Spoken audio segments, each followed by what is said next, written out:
Tom, thank you very much for your very kind and generous introduction. It really is an honor for me to have this opportunity to speak here at the inaugural annual conference of the U.S.-Japan Council.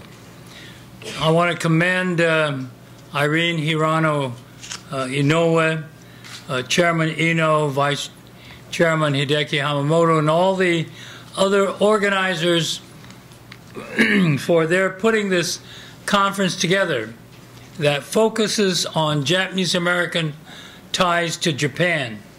And I want to thank all of you for taking the time from your own very busy schedules to be here in Washington, D.C. for this very significant event.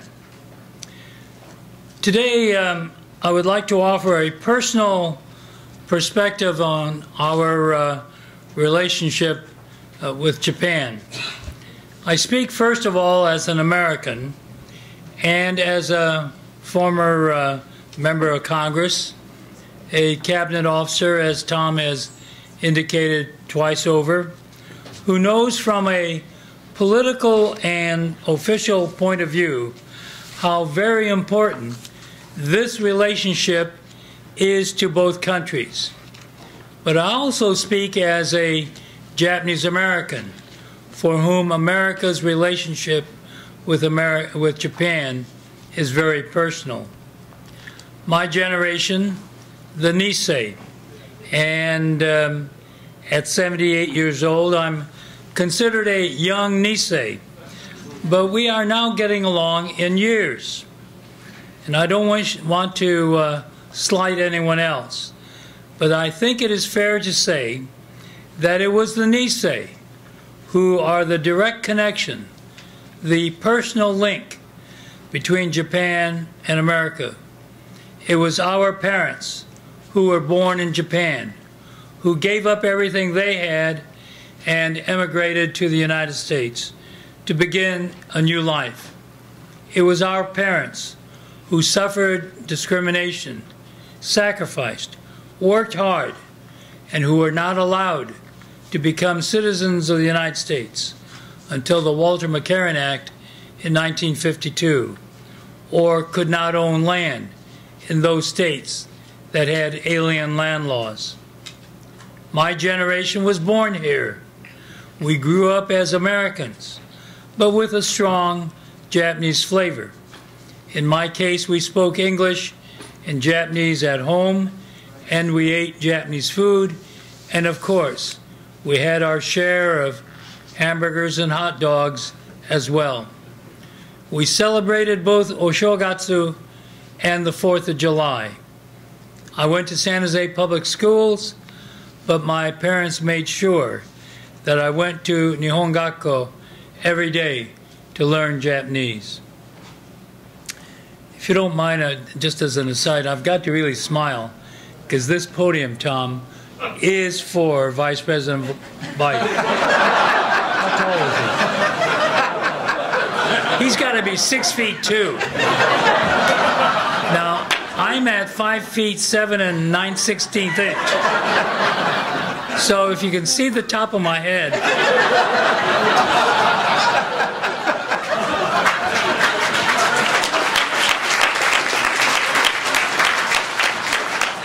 I was recounting earlier, I remember when the Queen of England was here, and all you could see was the top of her head.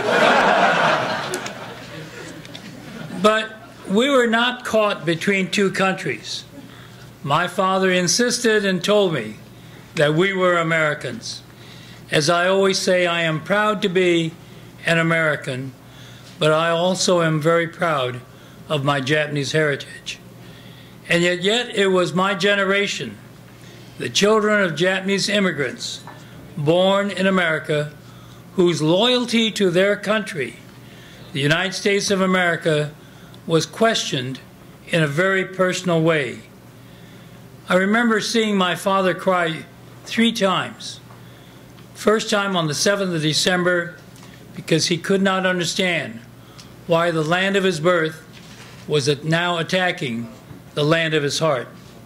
The second was on May 29th, 1942, as we were on the train pulling out of San Jose on our way to Santa Anita Racetrack, the Assembly Center, and the third time when my mother passed away in 1956.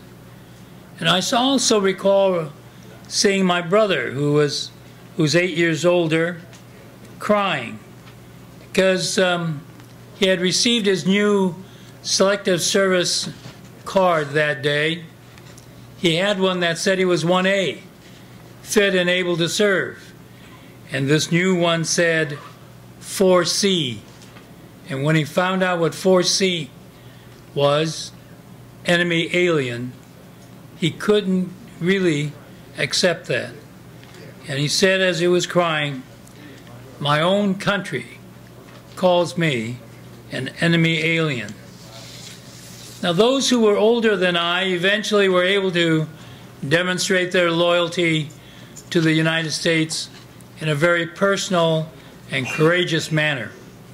They joined the military and served with great distinction and valor in the European Theater of Operations as members of the legendary Full 42nd Regimental Combat Team, the 100th Battalion, as members of the Go for Broke Regiment.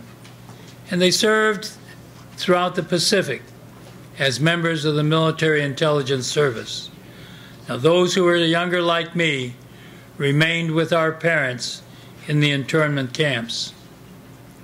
And then after the war, our parents remained silent about what they and we had suffered. We moved on with our lives, and the second generation of Japanese Americans was able to take advantage of the opportunities that America offered. My father left school at the 8th grade level, but all of his 5 children were college graduates. I was born in San Jose, and it was from San Jose that I was taken away to the Santa Anita Racetrack and then to Heart Mountain, Wyoming. But it was also San Jose that elected me 30 years later as their mayor, and then later as their representative to the Congress for 11 terms, the first Japanese American to be elected from the mainland. Only in America, as they say. Now, when I accepted the invitation to speak here today, I asked myself whether there is any particular Japanese-American perspective on U.S.-Japan relations.